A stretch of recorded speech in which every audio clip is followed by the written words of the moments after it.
nous sommes ici pour continuer le cours sur la régulation de la pression artérielle et sur la dernière partie qui consiste à la régulation nerveuse de la pression artérielle.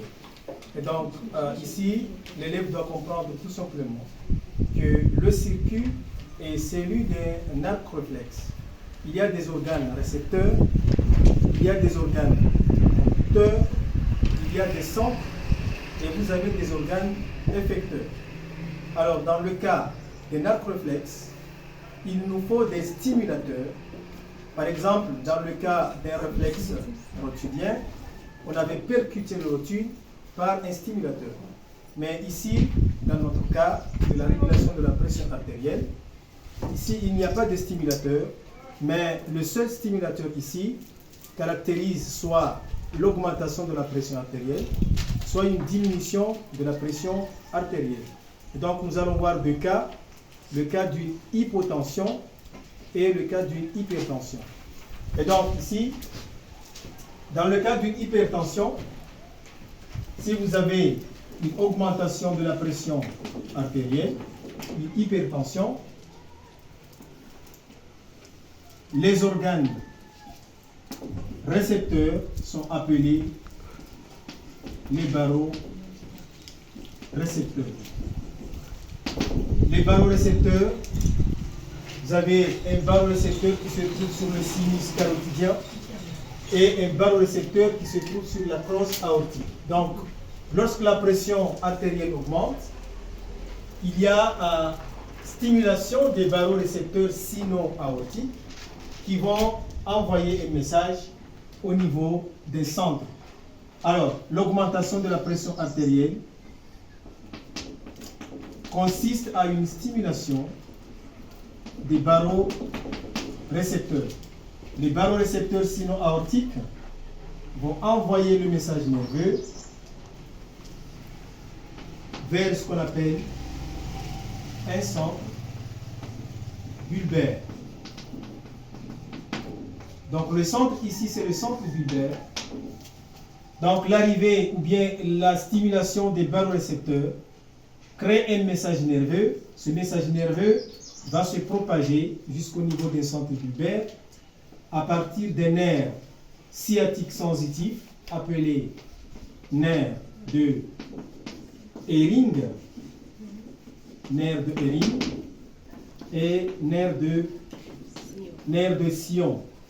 Donc le nerf de Hering prend relais au niveau du sinus carotidien, tandis que le nerf de Sion prend relais au niveau du crosse aortique. Donc ces deux nerfs, ou bien ces deux organes conducteurs, vont conduire le message nerveux vers un centre bulbaire.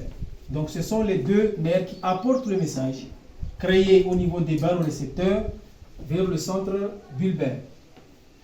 Donc arrivé ici, il va se passer deux choses. Deux choses vont se produire. Le centre bulbaire est lié à deux sous-centres. Vous avez le centre cardio-accélérateur bulbaire et le centre cardio-modérateur bulbaire.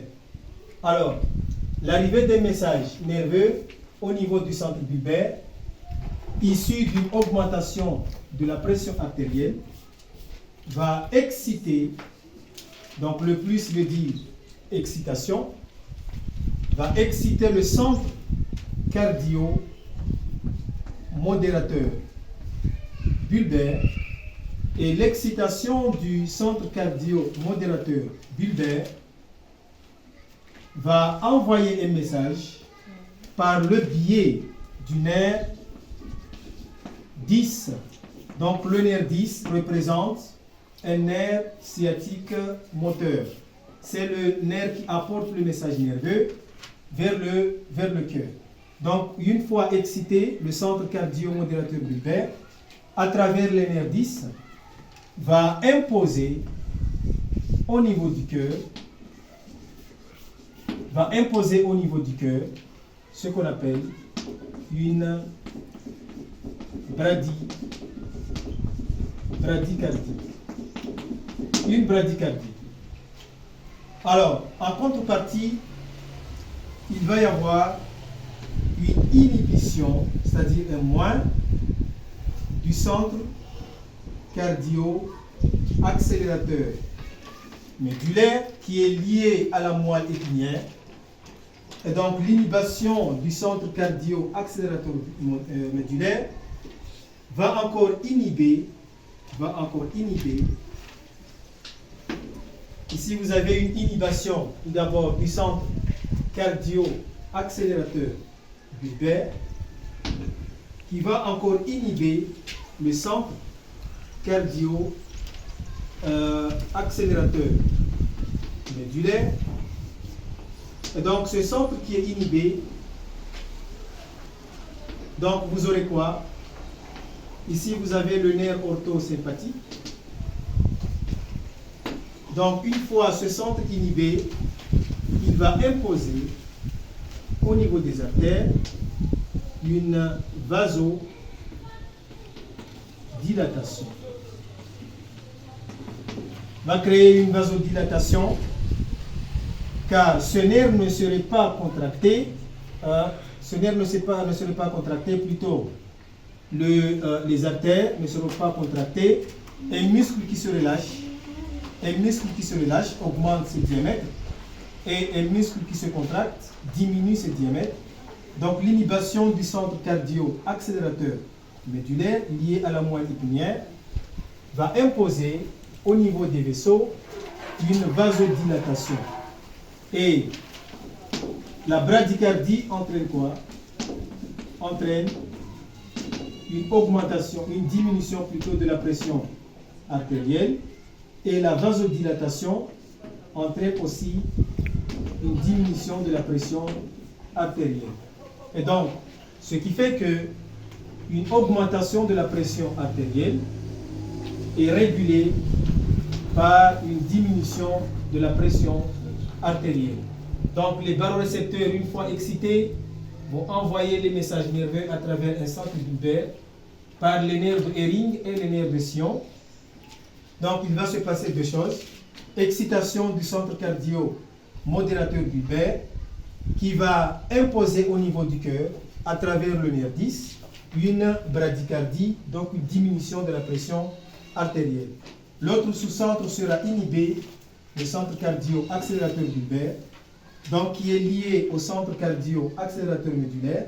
Donc ce centre sera aussi inhibé, et donc au niveau des artères, il va y avoir un relâchement, car le vaisseau ne sera pas contracté, et donc on assistera à une vasodilatation qui va entraîner une diminution de la pression artérielle. Donc le fait est le même. En cas de diminution de la pression artérielle, en cas d'une hypopression artérielle ou bien hypotension, les barorécepteurs seront moins excités et donc ils vont envoyer des messages nerveux faibles au niveau des centres bulbaires, et donc on va observer l'effet inverse. Ce centre cardio-modérateur bulbaire qui était excité va être inhibé, et donc lorsque ce centre est inhibé, cette partie ne va pas travailler, donc il va imposer au niveau du cœur ce qu'on appelle une tachycardie, et l'autre centre qui était inhibé va être excité. Donc le centre cardio-accélérateur bulbaire serait excité puisqu'il est lié au centre cardio-accélérateur médulaire. Ce centre sera aussi excité, et à travers le nerf orthosympathique, les vaisseaux seront stimulés ou bien contractés, et on va observer le phénomène de la vasoconstriction. Et le phénomène de la vasoconstriction entraîne une augmentation de la pression artérielle. Donc la tachycardie qui est créée, imposée par le cœur, va entraîner aussi une augmentation de la pression artérielle. Donc, au cours d'une hypotension, les barorécepteurs seront moins excités, donc les nerfs de Hering et les nerfs de Sion vont envoyer des messages faibles au niveau du centre bulbaire. Donc on va observer l'effet inverse. Ce centre qui était excité va être inhibé. Et donc ça va imposer au cœur une tachycardie qui consiste à l'augmentation de la pression artérielle. Et l'autre centre qui était inhibé va être excité. Donc le centre accélérateur bulbaire sera excité. Et il y aura encore l'excitation du centre accélérateur médulaire. Et donc à travers le nerf orthosympathique, il va y avoir une vasoconstriction au niveau des artères et donc une augmentation de la pression artérielle.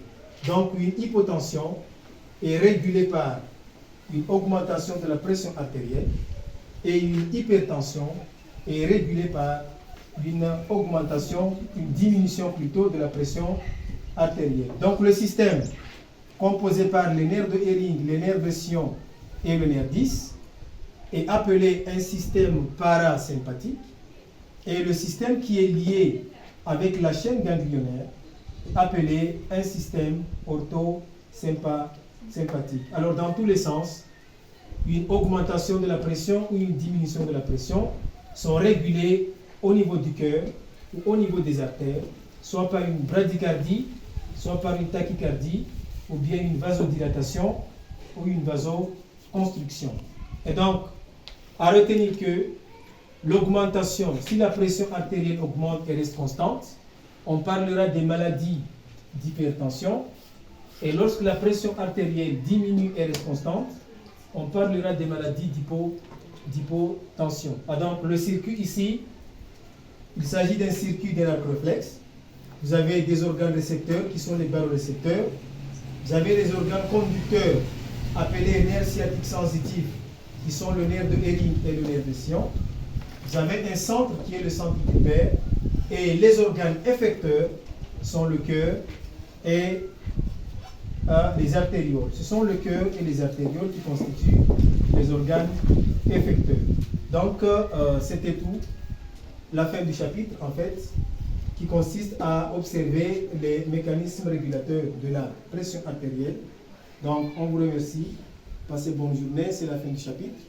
Donc, on vous souhaite bonne chance pour votre baccalauréat. Donc, à toutes et bonne journée.